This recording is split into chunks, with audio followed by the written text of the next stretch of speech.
Washington angle کے ساتھ میں ہوں خاور شمس الحسن۔ ایک پچھلا ولاگ کیا تھا جس میں آئی ایس آئی کا کچھ تذکرہ تھا، تو بہت سارے لوگوں نے سوال کیے کہ یہ آئی ایس آئی ہے کیا بھلا، کچھ اس کی ہمیں ہسٹری بتائیں، کچھ بتائیں کہ کیسے وجود میں آئی۔ تو اس پہ میں نے تھوڑی ریسرچ کی اور وہ میں آپ کے ساتھ شیئر کرنا چاہتا ہوں۔ تو آئی ایس آئی جو ہے یہ سب سے پہلے 1948 میں 1948 میں اس کو کریٹ کیا گیا ایز اے ڈویژن اور a department within military intelligence. اس کو اس زمانے میں انٹر سروسز انٹیلیجنس ڈائریکٹوریٹ کہا جاتا تھا، اور اس کا مقصد یہ تھا کہ جو مختلف برانچز ہیں ملٹری کی، یعنی کہ ایئر فورس، نیوی اور آرمی، ان کے درمیان ایک کوارڈینیشن، ان کے درمیان انٹیلیجنس شیئرنگ، اور جو آپریشنز ہیں ان آپریشنز کی انفارمیشن ادھر سے ادھر ایسا نہ ہو کہ ڈپلیکیشن آف ایفرٹ ہو جائے، تو اس کے لیے یہ ایک ڈویژن کریٹ کیا گیا۔ یہ ڈویژن ایسے چلتا رہا، اور اس کے بعد 50s جیسی شروع ہوئے تو پاکستان جو تھا وہ امریکن کیمپ میں چلا گیا، اور وہ سیٹو سینٹو، تو اس زمانے میں امریکہ سے ان کو بہت اکوپمنٹ ملا، ٹریننگ ملی، پیسے ملے، تاکہ یہ کمیونسٹ کنٹریز پہ، رشیا پہ خاص طور پہ اسپائنگ کر سکیں، اور جو پاکستان کے اندر جو کمیونسٹ پارٹیز تھی ان کے اوپر بھی اسپائنگ کر سکیں۔ تو یہ چلتا رہا۔ پھر 1958 میں 1958 میں ایوب خان صاحب کا مارشل لاء آ گیا۔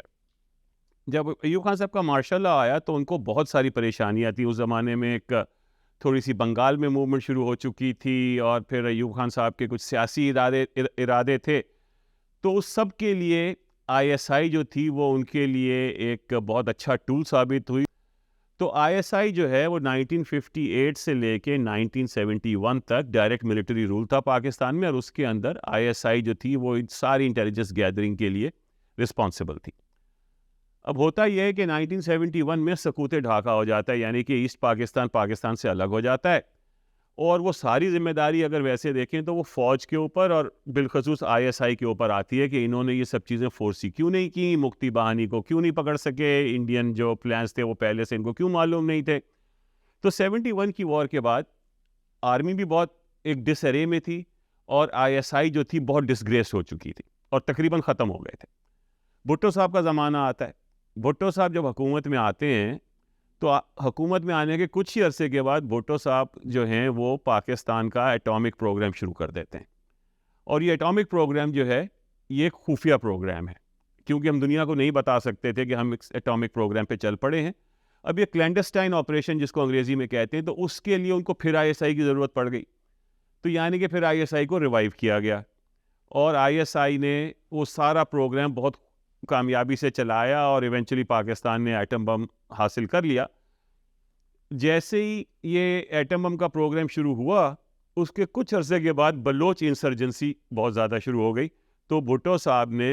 آئی ایس آئی کو یوز کیا بلوچ انسرجنٹس کے خلاف، اور اس کا ایک باقاعدہ ڈومیسٹک ڈیسک بنا دیا، یعنی کہ ڈومیسٹک ڈیسک کریٹ کیا گیا، جس کا کام ہی یہ تھا کہ ملک کے اندر جو سیاسی اور دوسری چیزیں جو ہو رہی ہیں اور جو حکومت کے خلاف جا سکتی ہیں ان کے اوپر نظر رکھیں۔ تو آئی ایس آئی جو تھی وہ کرنے لگ گئی۔ وہاں سے آئی ایس آئی کا رول جو ہے وہ ڈومیسٹک پالیٹکس میں بڑھنا شروع ہوا۔ بھٹو صاحب کے جانے کے بعد ضیاء الحق صاحب آ گئے۔ ضیاء الحق صاحب جو تھے ان کی خوش قسمتی اور پاکستان کی بد قسمتی کہ 79 میں رشیا نے افغانستان کو انویڈ کر دیا۔ جب رشیا نے افغانستان کو انویڈ کیا اور امریکہ فائنلی اس وار میں شامل ہوا، تو اس وقت ضیاء الحق نے شرط یہ رکھی کہ جتنے آپ کی طرف سے ویپنز آئیں گے، جتنا اکوپمنٹ آئے گا، جتنی ٹریننگ ہے، جتنے پیسے ہیں، وہ سب آئی ایس آئی کے تھرو جائیں گے، یعنی I S I became the conduit for all of that. تو اتنے پیسے کبھی آئی ایس آئی نے اپنے خواب میں بھی نہیں دیکھے تھے، لیٹسٹ اکوپمنٹ ان کے پاس آ رہا تھا، لیٹسٹ ان کو ٹریننگز مل رہی تھیں، اور ان کو جو ٹریننگ تھی اس میں یہ تھا کہ وہ مجاہدین کو ڈیولپ کر رہے تھے، تو ان کے پاس ایک اپنی فائر پاور جسے کہہ لیں وہ آتی جا رہی تھی، کیونکہ ظاہر ہے جب وہ ان کو جنگ میں، جہاد میں یوز کر رہے تھے تو وہ ان کو اور جگہوں پہ بھی استعمال کر سکتے تھے۔ تو یہ جو ٹائم پیریڈ ہے ضیاء الحق صاحب کا، اس میں آئی ایس آئی کے کچھ لیجنڈری ڈائریکٹرز آئے، جس میں حمید گل صاحب، اختر عبد الرحمان صاحب، اور انہوں نے یہ پورا ایک جہاد کے نام پہ ایک رشیا کے ساتھ انہوں نے جنگ کی اور بالآخر رشیا کو ہزیمت اٹھا کے شکست لے کے افغانستان سے نکلنا پڑا، اور یہ آئی ایس آئی کی کیپ میں سب سے بڑا اور سب سے پہلا فیدر تھا۔ یہاں سے آئی ایس آئی جو تھی اس کی ایک لیجنڈری قسم کی ایک ریپوٹیشن بن گئی کہ آئی ایس آئی جو ہے ان کو سب پتہ ہوتا ہے کیا ہو رہا ہے، دنیا کی بہترین اسپائی ایجنسی ہے۔ تو یہ ساری کہانی چلتی رہی۔ 1987 میں ضیاء الحق صاحب کا جہاز کریش ہو گیا۔ اس وقت جو صورتحال تھی اس میں آرمی نے یہ فیصلہ کیا کہ ہم اب جو ہے جمہوریت کی طرف جائیں گے، الیکشن کرائے گئے، بے نظیر بھٹو صاحبہ اقتدار میں آئیں، مگر آرمی کا ایک ڈسٹرسٹ تھا۔ ایک تو ان کو بھٹو فیملی کے اوپر پرانا ڈسٹرسٹ تھا، so they wanted to pull the strings behind the curtains۔ تو اس کے لیے آئی ایس آئی سے بہتر کوئی ٹول نہیں ہو سکتا تھا۔ تو آئی ایس آئی کا جو ڈومیسٹک ڈیسک تھا وہ اور زیادہ پاورفل ہو گیا، اور حالانکہ کتابوں میں کانسٹیٹیوشن میں تو آئی ایس آئی رپورٹ کرتی تھی وزیر اعظم کو، مگر اصل میں وہ صرف آرمی چیف کو رپورٹ کرتی تھی۔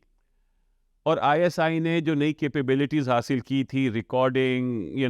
اور یہ ایوز ڈراپنگ، فون کال سننا، ٹیپ کرنا، ہیومن انٹیلیجنس جمع کرنا، یہ سب وہ استعمال کرنے لگ گئے پاکستان کے سیاستدانوں کے خلاف، پاکستان کے بیوروکریٹس کے خلاف، پاکستان کی ججز کے خلاف، اور وہ سب ایویڈنس استعمال ہونے لگ گئی کہ جب ان کو کسی سے کوئی چیز مطلوب ہوتی تھی تو ان کو وہ چیزیں دکھا کے بلیک میل کیا جاتا تھا اور ان سے اپنی مرضی کے کام کرائے جاتے تھے۔ تو یہ سلسلہ جب سے چل رہا ہے، پھر پرویز مشرف صاحب آ گئے، انہوں نے اور زیادہ ظاہر آئی ایس آئی کو طاقت دی، اور اب حالات یہ ہیں۔ اس کے بعد یہ دوسری جو جنگ ہوئی، جو وار آن ٹیرر ہوئی، اس میں پھر آئی ایس آئی بہت زیادہ ایکٹیو ہو گئی، اور یہاں تک کہ جیسا آپ سب کو معلوم ہے کہ جب طالبان نے کابل ری ٹیک کیا ہے تو جنرل فیض حمید صاحب جو تھے وہ وہاں ہوٹل میں گئے اور انہوں نے وہاں چائے کا کپ پیا، جو ایک طرح کا وکٹری لیپ تھا آئی ایس آئی کی طرف سے کہ مشن اکمپلشڈ۔ تو اس سارے اس میں اس وقت جو ایکسپرٹس ہیں ان کا یہ خیال ہے کہ آئی ایس آئی اتنی پاورفل ہو چکی ہے کہ اب کسی کو نہیں معلوم کہ آئی ایس آئی میں کتنے لوگ کام کرتے ہیں، یہ سب خفیہ ہے، ان کا بجٹ کیا ہے یہ بھی خفیہ ہے، وہ کن آپریشنز پہ کام کرتے ہیں یہ بھی خفیہ، وہ سینکشن کون کرتا ہے یہ بھی کسی کو نہیں پتا۔ تو یہ ایک اتنا بڑا ایک بلا بن گئی ہے، اور بلکہ بعض ایکسپرٹس کا تو یہ خیال ہے کہ اس وقت آئی ایس آئی صرف اپنے آپ کو سرو کرتی ہے، وہ کسی اور کو سرو نہیں کرتی، اور صرف آرمی چیف کو ہی جواب دہ ہے۔